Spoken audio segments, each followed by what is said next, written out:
तो ब्रेक के बाद आप सभी का स्वागत है। आज बड़ी बहस में हम लोग चर्चा कर रहे हैं भारतीय जनता पार्टी और कांग्रेस के द्वारा चुनावी तैयारियों को लेकर के किए जा रहे चुनावी शिविर या चिंतन शिविर की बात करें या फिर भारतीय जनता पार्टी में जिस तरह से राष्ट्रीय अध्यक्ष के साथ मुलाकात हुई, इसका असर 2023 के विधानसभा चुनावों में क्या होगा, 2024 के साथ भी अगर इसको आप जोड़ें तो पार्टियां जो तैयारियां कर रही हैं उसमें वो कितना कामयाब हो पाएंगी। आज इस पर चर्चा लगातार जारी है। एक बार फिर से चर्चा में वापस लौटेंगे। दोनों मेहमान मेरे साथ बने हुए हैं। शैलेंद्र दवाई जी, चर्चा में जाने से पहले चूंकि जिस बात की चर्चा हो रही थी, मुख्यमंत्री ने जिन योजनाओं का जिक्र किया है या जिन बातों की घोषणा मुख्यमंत्री के द्वारा की गई है उसका धन्यवाद करने के लिए तो जनता पहुंच रही है दवाई जी।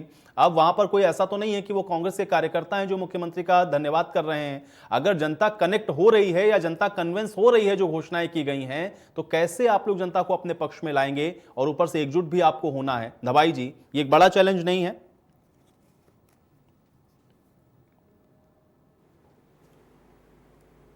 आयुष जी, जो घोषणाएं मुख्यमंत्री जी ने की हैं वो ऐसी घोषणाएं हैं जो कभी पूरी नहीं होंगी। आपको मैं बताऊं, इन्होंने 3 साल जो बजट पेश किया उसकी घोषणाएं भी अभी अधूरी पड़ी हैं, वो पूरी नहीं हुई हैं। जो आज प्रेजेंट में इन्होंने घोषणाएं की हैं बहुत मन लुभावन घोषणाएं हैं, लेकिन धरातल पर ये कभी साकार नहीं होगी। आपने देखा जो ये नियम कानून बनाती है कांग्रेस सरकार, वो इस तरह का अव्यवहारिक होता है कि वो धरातल पर नहीं उतरता। और आप देखिए मुख्यमंत्री अशोक गहलोत जी ने अभी जो गौरव यात्रा निकली थी बॉर्डर पर, वहां पर उन्होंने एक सीएम कैंडिडेट का और इशारा कर दिया कि रघु शर्मा जी भी राजस्थान के सीएम हो सकते हैं। आप देखिए सीपी जोशी जी भी तैयार बैठे हैं, बीडी कल्ला जी भी हैं, शांति धारीवाल जी अपने आप को सीएम तो चलता है। तो आप बताइए, ये चेहरे वाली सरकार में चलता है क्या? कांग्रेस पार्टी जो है ये परिवार है रहेगी। आप देखिए, अरे आपके चाल चरित्र चेहरे वाली सरकार में 5-5 चेहरे मुख्यमंत्री के किसको बनाओगे? अरे हमारा तो क्लियर, आज आपने बताया ना कि पूरा सामूहिक नेतृत्व में चुनाव होगा। अपने घर की पार्टी का कार्यकर्ता समर्पित है, अनुशासित है। भारतीय जनता पार्टी का कार्यकर्ता समर्पित और अनुशासित है। और जैसे बताया अध्यक्ष जी ने, आप बताइए अध्यक्ष जी ने कह दिया सामूहिक नेतृत्व में चुनाव होगा। आज आप कांग्रेस को नकार दिया गया है। आप देखिए दवाई जी, आर तिवारी जी कह रहे हैं आपकी तो जमानतें जब्त हुई सारे उपचुनाव में, आप कैसे कह रहे हैं कि आप जीतेंगे चुनाव? चुनाव में बताओ तो शैलेंद्र, आपकी जमानत जब्त नहीं। ठीक है, दवाई जी से जवाब ले लेते हैं। तिवारी जी दवाई जी से जवाब लेते हैं। आपके वसुंधरा राजे के घर में पत्थर फेंके गए कि गए? आपके चार चरित्र चेहरे ठीक है, वाली एक सेकंड की बात बता रहा हूँ। ठीक है, हमारे यहाँ तो गुटबाजी आजादी से पहले भी थी, आज भी है, आगे भी रहेगी। हमारे यहाँ जीवन ठीक है तिवारी जी, चलिए मैं जवाब ले लेता हूं। भाई चुनाव है ना, जो कि 23 में चुनाव है, इससे 23 में चुनाव कैसे जीतेंगे ना, इसी पर थोड़ा सा रहते ना केंद्र। दवाई जी, भाई उपचुनाव में तो आप लोगों को हार मिली, कहीं कहीं तो चौथे स्थान पर पहुंच गए, जमानतें जब्त हुई, कैसे जीतेंगे चुनाव? देखिए आयुष जी, उपचुनाव में कई तरह के फैक्टर्स काम करते हैं और उसमें जो सत्ता, जिसकी सत्ता होती है, जो राजस्थान में कांग्रेस की सत्ता है, तो सत्ता का ये दुरुपयोग करते हैं और उस तरह से भ्रमित कर चुनाव जीतते हैं। ये तो स्वीकार कर लो, सत्ता का दुरुपयोग होता है। करते हैं। भारतीय जनता पार्टी ने यूपी में चुनाव जीता, सत्ता का दुरुपयोग करके जीता ना। पार्टी विकास के एजेंडे में चुनाव लड़ती है। डबल इंजन की सरकार थी, डबल इंजन की सरकार थी, तभी जनता ने वोट दिए। आज आपके क्या स्थिति है, आप बताइए। चाहता हूँ शैलेंद्र, आपको क्या आप मान के चलते हो कि सत्ता का दुरुपयोग होता है? किस तरह से आपने आज हमारे को जनता ने तहे दिल से वोट दिया है, विकास पर वोट दिया है, कानून व्यवस्था पे वोट दिया है, जन कल्याणकारी नीतियों पे वोट दिया है। आपका तो परिवारवाद है, आपके तो प्राइवेट लिमिटेड कंपनी है। ये 75 साल से परिवार चला आ रहा है। Nehru Gandhi private limited company है। आज इनका परिवारवाद, भारतीय जनता पार्टी सच्ची लोकतंत्र है। भारतीय जनता पार्टी में एक आम कार्यकर्ता भी प्रधानमंत्री के पद तक पहुंच सकता है, एक कार्यकर्ता भी मुख्यमंत्री के पद तक पहुंच सकता है। आपकी तरह परिवारवाद नहीं है, जिसकी इच्छा भी नहीं है, राहुल जी की इच्छा भी नहीं है, तो भी आप उसको अध्यक्ष बनाने लगे हो। तभी आज कांग्रेस सरकार की दुर्गति क्यों हो रही है? क्योंकि आज आपके पास कोई देश का विजन नहीं है। आज कांग्रेस के पास देश को देने के लिए कोई विजन नहीं है। आज आपको बताऊं, इन्होंने 60 साल सिर्फ तुष्टीकरण की नीति करी है। कांग्रेस की आजादी की लड़ाई थी कि हमने बोलने का आपको अधिकार दिया, पहनने का अधिकार दिया। आजादी की लड़ाई के बाद आपको याद दिला दो तिवारी जी, महात्मा गांधी जी ने कहा था अब आजाद हो गए, इस कांग्रेस को खत्म कर देना चाहिए। लेकिन नेहरू जी, अरे किताबों में लिखा हुआ है सारा, एनसीईआरटी जो अधिकृत बुक्स हैं, तब गांधी जी ने ये कहा था कांग्रेस को खत्म कर देना चाहिए, और लेकिन नेहरू जी ने इसको प्राइवेट। चलिए ठीक है भाई, उतना पुराना नहीं जाते हैं, अब उतनी पुरानी बातें से नहीं जाते हैं, आज के विषय पर रहते हैं। मुझे एक बात बताइए, कैसे आर तिवारी जी, आर तिवारी जी, ठीक है, देखिए अभी यहाँ पे नेहरू गांधी और इन सारी बातों का जिक्र करने का कोई, मुझे लगता है कि कोई अभी फिलहाल वक्त नहीं है। आर तिवारी जी मुझे बताइए, चूंकि धबाई जी ये कह रहे हैं कि आप लोगों ने जो घोषणाएं की हैं, अगर इसके आधार पर आप जनता के बीच में जाएंगे तो उन घोषणाओं को मूर्त रूप देना पड़ेगा, ग्राउंड पर उनको एग्जीक्यूट करना पड़ेगा, और अगर वो आप नहीं कर पाएंगे तो मुद्दा भारतीय जनता पार्टी को दे रहे हैं और वो कह रहे हैं कि आप नहीं कर पाएंगे। ये पूरी घोषणाएं हैं, कैसे इससे निपटेंगे आप? आर तिवारी जी जवाब दीजिए। मैं कह रहा हूं आयुष, मैं यही तो कह रहा हूं ना आयुष, कांग्रेस की सरकार ने राजस्थान में फिर नवाचार किया। 1 अप्रैल के बाद में पुराने पेंशन वालों को हम पेंशन शुरू कर चुके हैं, अब मई के अंदर उनको पेंशन मिलना शुरू हो जाएगी।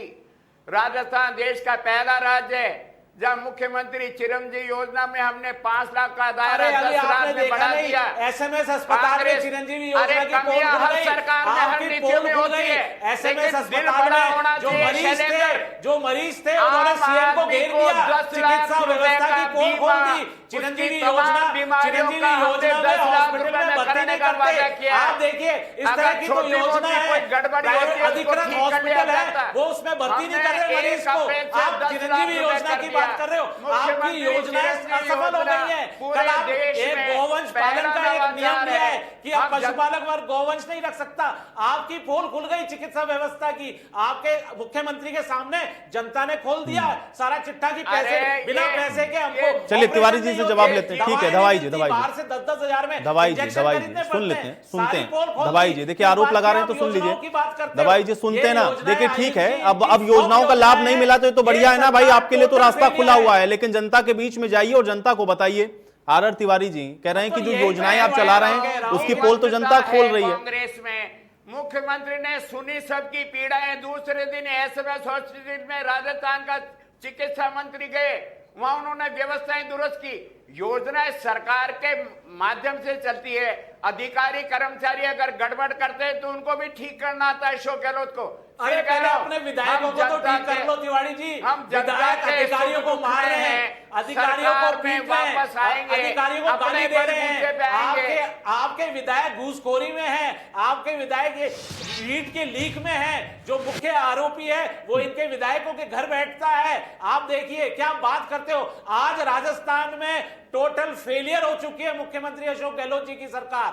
आप देखिए हर मोर्चे पे ना तो इन्होंने किसानों का कर्जा माफ किया, ना युवा बेरोजगारों को नौकरियां दी, ना उनको भत्ता दिया, महिला अत्याचार दुर्व्यवहार पहले नंबर पर, बेरोजगारी पहले नंबर पर, बालिकाओं के साथ अत्याचार। आप बताइए कहां किसको आप लाभ दे रहे हो? आम जनता त्राहिमाम कर रही है, चिकित्सा हो, शिक्षा हो, और भी कोई विभाग हो, बिजली नहीं मिल रही। इनके इस तरह के फरमान आते हैं, धर्म विशेष की राजनीति करते हैं, 60 साल से तुष्टीकरण कर रहे हैं। इसलिए भारतीय जनता पार्टी ने भारतीय जनता पार्टी को जनता ने आशीर्वाद दिया है और कांग्रेस को नकार दिया है। आप देखिए धर्म विशेष की राजनीति करने वाले लोग हैं। ये कहते सांप्रदायिक हिंसा करा दी इन्होंने एक। बताइए आज ये कहते हैं कि हमारे अध्यक्ष आए थे जेपी नड्डा जी, उनका उद्बोधन सुनते, उनका उद्बोधन इन्होंने सुना नहीं।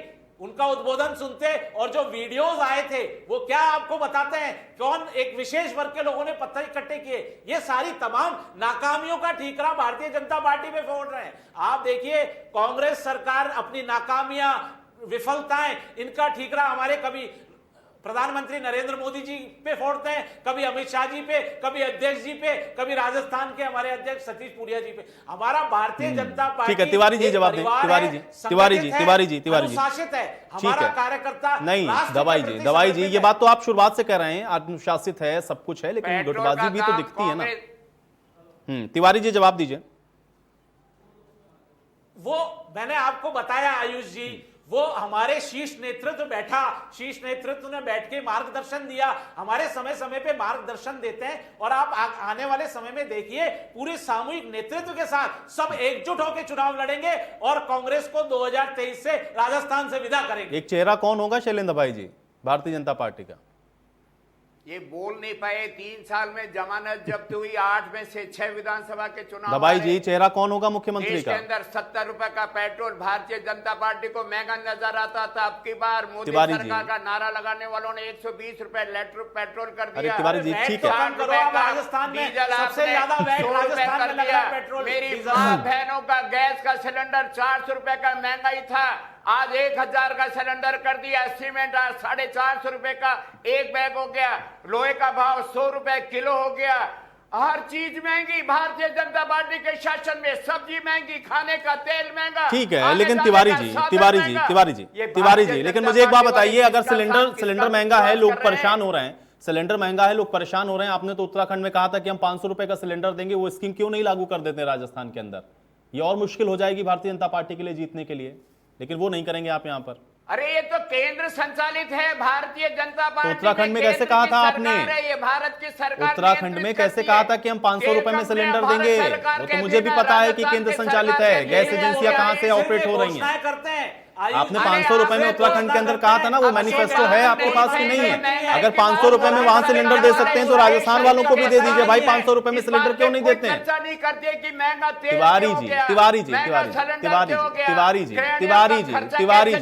तिवारी जी 500 रुपए का सिलेंडर उत्तराखंड में भी आप देने वाले थे ना, आपने कहा था कांग्रेस की सरकार बनाई है, हम 500 रुपए में सिलेंडर देंगे। वो योजना यहां तो लागू कर दीजिए कम से कम राजस्थान के अंदर। धर्म की चाशनी नहीं चटाते। अरे तिवारी जी, मैं कह रहा हूं 500 रुपए का सिलेंडर कहा था ना आपने देने के लिए। तिवारी जी मेरे सवाल से भाग रहे हैं। बंगाल में हारे तिवारी जी आप मेरे सवाल से भाग रहे हैं। भारतीय जनता पार्टी के सूरमा। तिवारी जी मुझे ये बताइए, 500 रुपए का सिलेंडर उत्तराखंड में कांग्रेस पार्टी अगर दे सकती है, राजस्थान में क्यों नहीं दे सकती? मैं फिर कह रहा हूं आयुष, राजस्थान भौगोलिक दृष्टि से देश का सबसे बड़ा राज्य है।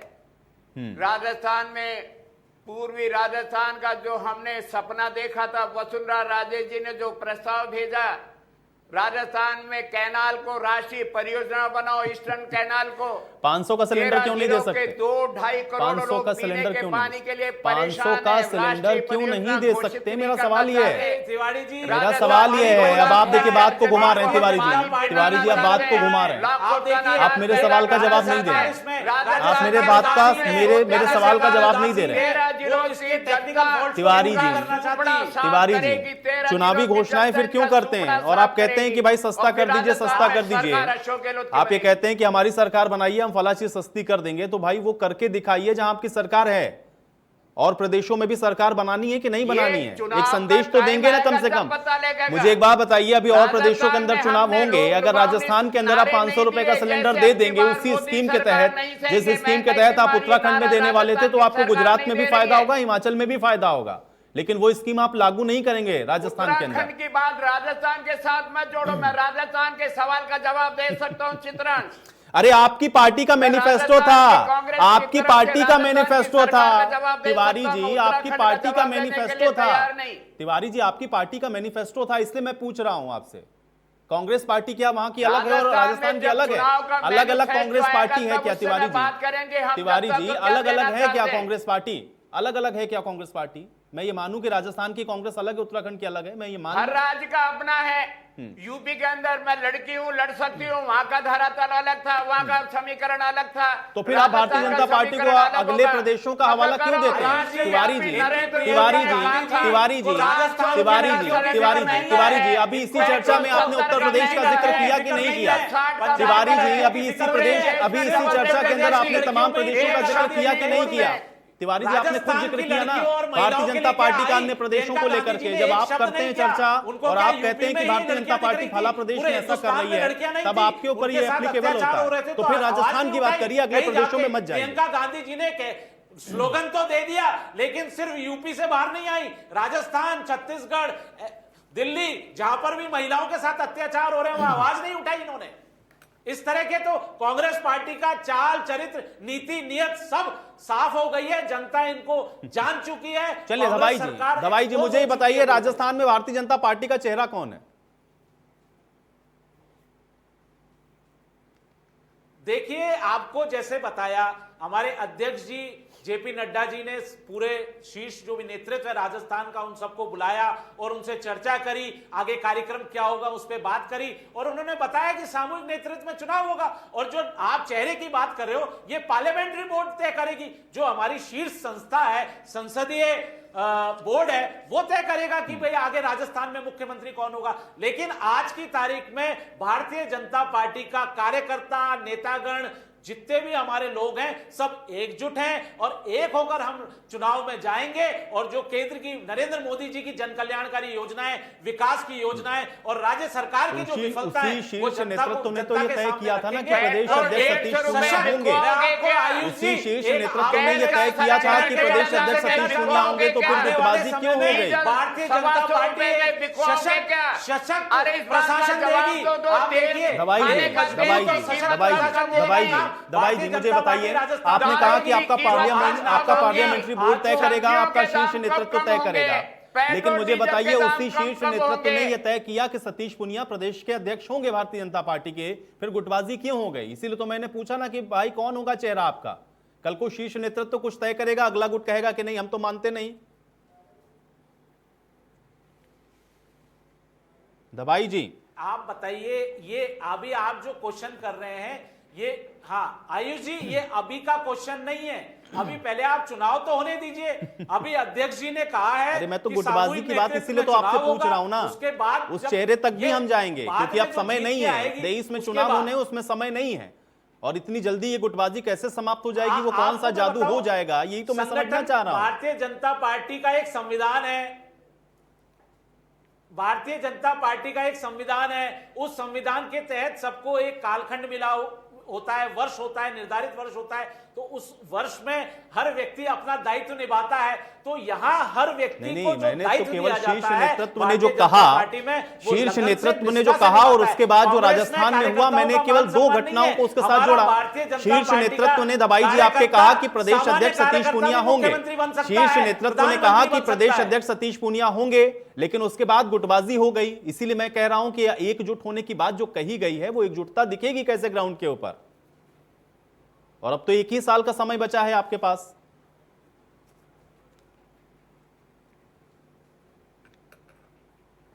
तो मैंने आपको आयुष जी बताया, भारतीय संविधान के जो भारतीय जनता पार्टी का संविधान है, उसमें जो कालखंड दिया हुआ है, जितना उनका टर्म है, अभी तो वो अध्यक्ष हैं, अभी ये बात ही नहीं आनी चाहिए, अभी तो बात ही नहीं आई। 3 साल के लिए भारतीय जनता पार्टी में कोई अध्यक्ष रहते हैं, बनते हैं, तो अभी तो ये बात ही नहीं आनी चाहिए। आपने जो प्रश्न उठाया है वो प्रासंगिक नहीं है आज। नहीं, मैं इसीलिए तो पूछ रहा हूं ना आपसे कि भाई जब उनको बनाया गया अध्यक्ष, उसके बाद भी तो गुटबाजी दिख रही थी ना हमें, आगे भी वो कैसे खत्म हो जाएगी? आप नया भी बना देंगे, उनको दोबारा बना देंगे, किसी तीसरे को बना देंगे, गुटबाजी खत्म कैसे करेंगे? मेरा मूल सवाल केवल इस बात पर था। और आगे बात चेहरे पर भी आएगी, कल को चेहरा भी निर्धारित करेंगे तो भी दूसरा गुट अगर मांगने से इनकार करेगा, तब उसका जवाब क्या होगा आपके पास? इसलिए मैं ये सवाल पूछ रहा हूं आपसे। आयुष जी मैंने बताया आपको, भारतीय जनता पार्टी में कोई गुटबाजी नहीं है, हम विचारधारा को लेकर चलते हैं। चलिए ठीक है, अब आपकी इसी बात के साथ मुझे चर्चा यहीं समाप्त करनी पड़ेगी, मेरे पास समय नहीं है। शैलेंद्र भाई जी शुक्रिया, और आरती तिवारी जी आपका भी शुक्रिया। दोनों पार्टियां कह रही हैं कि उनकी पार्टियों में गुटबाजी नहीं है, वो अपनी अपनी रणनीतियों के साथ आगे बढ़ रही हैं, लेकिन आने वाले विधानसभा चुनाव में जनता किसकी बात पर ज्यादा भरोसा करती है, ये देखना बहुत महत्वपूर्ण होगा। आज बड़ी बहस में मेरे साथ फिलहाल इतना ही।